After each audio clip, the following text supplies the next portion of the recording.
उत्सव मुखर मां मंगला पूजा और तारिणी यात्रा महोत्सव।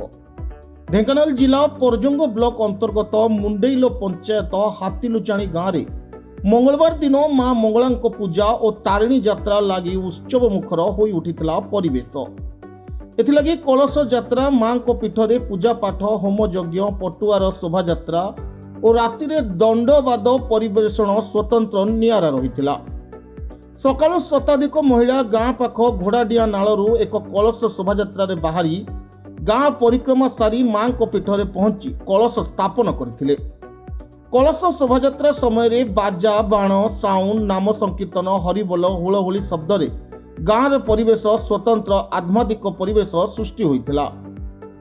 मां मंगला पीठरे पूजापाठ होम चलिथिबा बेले व्रतधारी महिला माने निष्ठार सह रही पूजार्चना करथिले।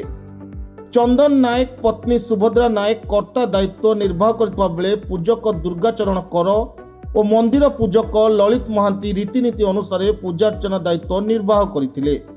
अपराह्न समय पूर्णाहुति दिया जाई प्रसाद सेवन करा जायतिला। अपराह्न 4टारू मां मंगला पीठस्थल तारिणी यात्रा उपलक्षे बाहरी विशाल पटुआर बाजा बाण साउंड गोपाल मानक लौड़ी खेल घंट घंटा वाद्य सांगकू गाँ युवक मानक नाच और दर्शक मानक समागम रे परिवेश उत्सव मुखर होइथिला।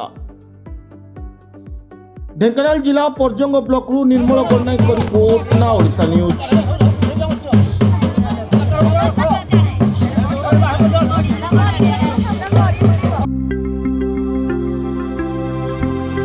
लेटेस्ट न्यूज अपडेट पाई www.naodisha.com को लॉगिन करंतु।